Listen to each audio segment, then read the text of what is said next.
A man does not worry about death, politics, or the indifference of female genocide. A man does not judge fat girls who need silicone to receptacle willingly. Model/actress. Mattress. A man does not pretend to be manipulated by women who believe they know why they are unattractive to him. A man, he is worthy of reproduction. A man just wants women to relax. Because murdering rapists know their victim enjoys his abysmal consideration to the very bitter end.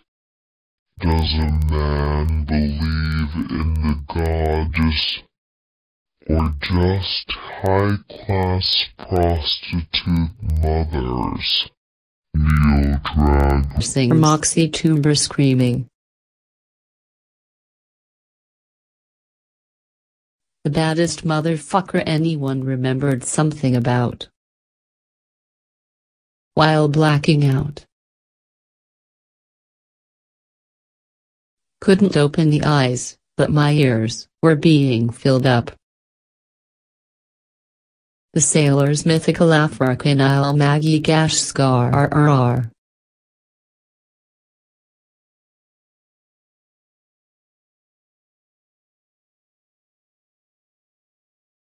Where old axe wound Brunhilde, battle Xbox split by Thor himself or Zeus, or maybe it was just a world war blitzkrieg plumbing out the old pipes, old ears, all society, to remind big audience. Nothing personal, thought you would like to know. I was looking in your pantry when it became clear that whole life meaning of yours expired some time past, where you see business as usual. I see indifference to genocide. In the beach resort Camp Fortune, a human hornet squeezed out of the backside out of little brains of bees. Sanitarium inheritance. Carved out of a billion tiny bricks, never nearing abstract estimation, articulating the impossible number of human false paradigms, puppet delusions. Drugged doll art decorations, a doctor of Charles and Tart songs. Tightly wedged denial, self-deceit, fog and smog shroud. Losing baby blood. Starlessness. Bleeding out. Sings. Before it's too late. Find it. Not peace. Worthier things. High five. This medicine is taken by spoonfuls of poisonous words that normally are not spoken. And it's rinsed with pepper, booze, mezcal and tequila. When I move my body to the flower of your poetry, you are the homeland of all my hope. He who does not respect, I'll cut open his heart. The end of all Hopi ceremonialism will come when a cocaine removes his mask during a dance in the plaza before uninitiated children. Whichever way they put it to me, I dance to this tune. And to the tune they play to me, I dance that song. Of that blade is my machete, let it be known. For the devil knows well to whom he appears. We already drank water from this same jar. A spiritual conflict with material matters. Do not back out on me, for it is the last swig. And the day of purification is realized, the true white brother will come to earth in search of Hopi who steadfastly adhere to their ancient teachings. 6. It is said that if the true white brother fails in his mission and is unable to find uncorrupted men and women, that the earth will be completely destroyed and none will be spared. 6. However, if successful in bringing the symbols and finding those who still follow the true Hopi way of life, The world will be created anew and all the faithful will be saved from destruction. It's not just your history that's written by rapists. Chauvinist normal.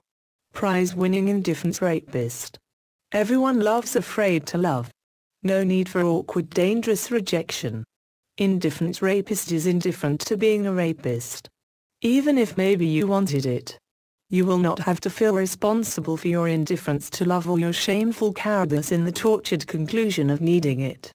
Indifference rapist does not deny being indifference rapist, which will mean no matter what kind of willing receptacle you are, indifference rapist will allow you to slander. That's right.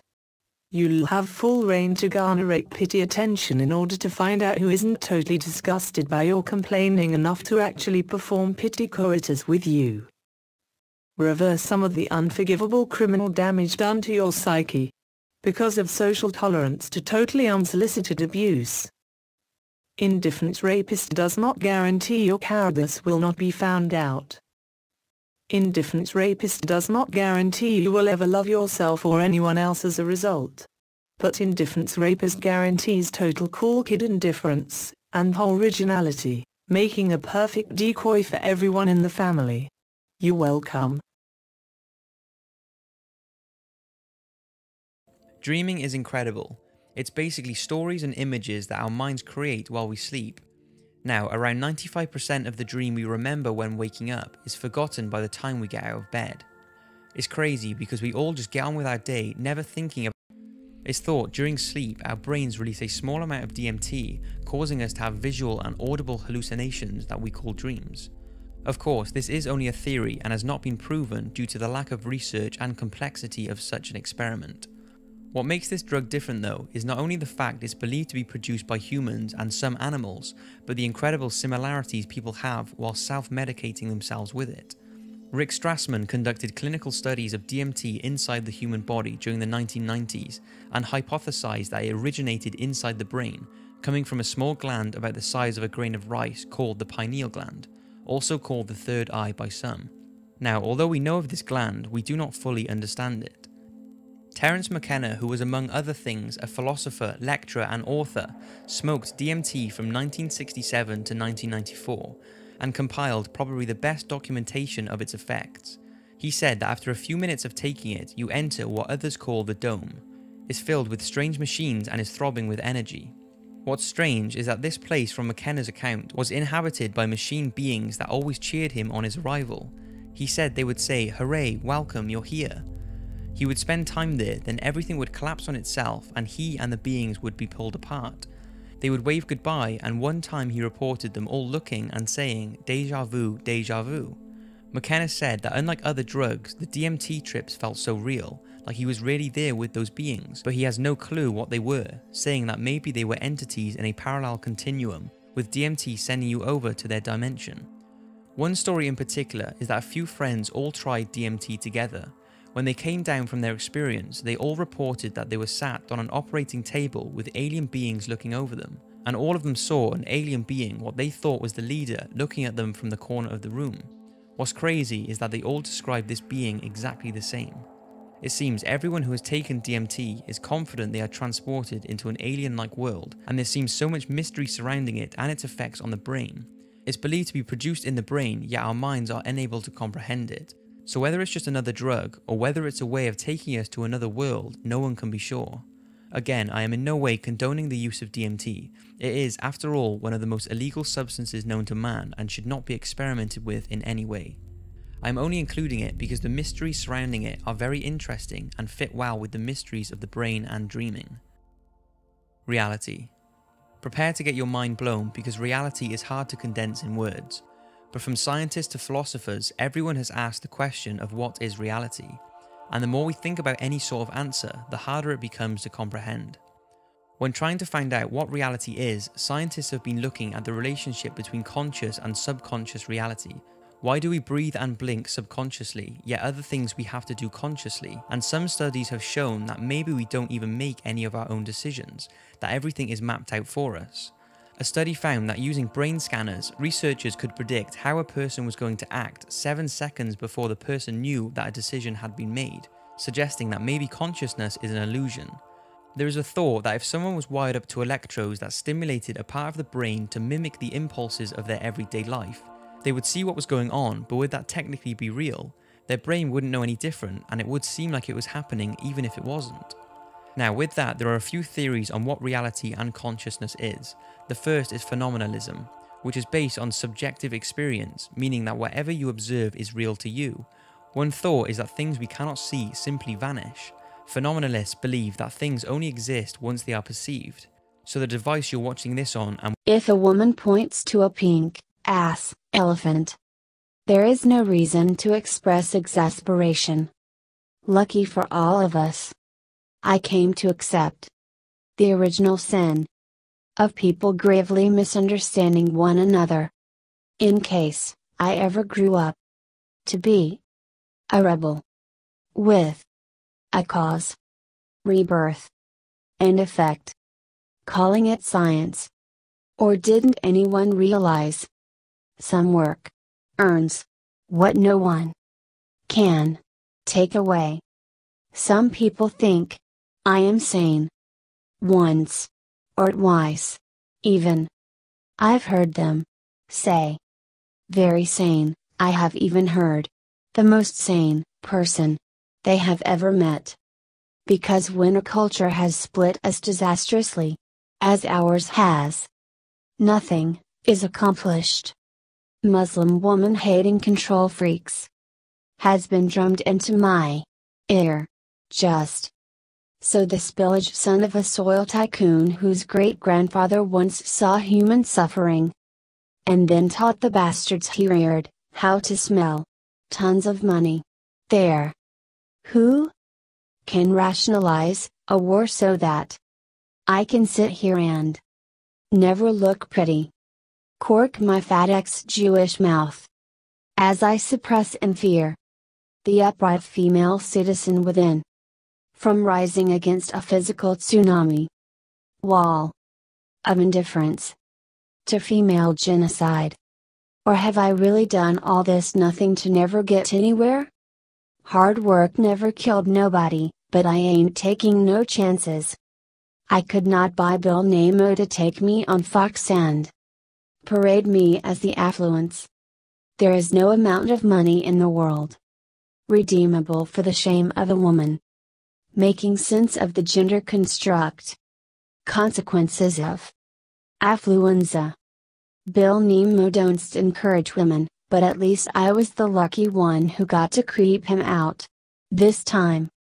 Ask prosecution if they know what the risks are when a culture fails to test its nation's moral imagination with its shiny new 70-year-old public relations big media machine.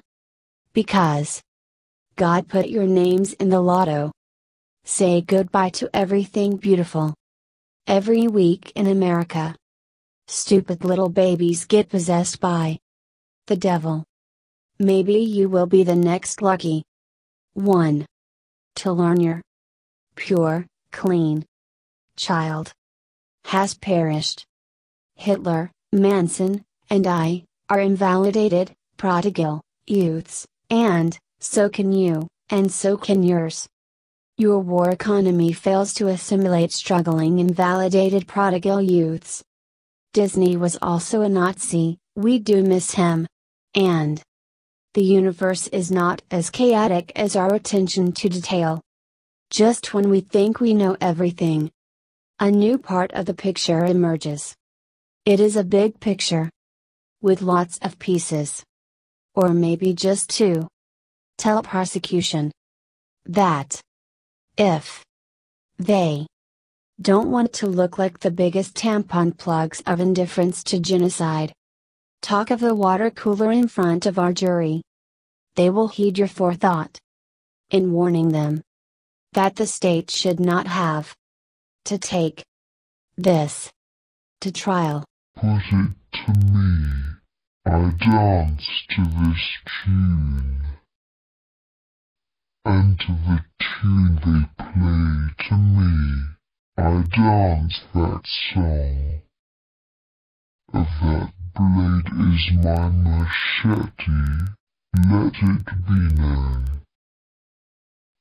For the devil knows well to whom he appears. We already drank water from this same jar. A spiritual conflict with material matters. Do not back out on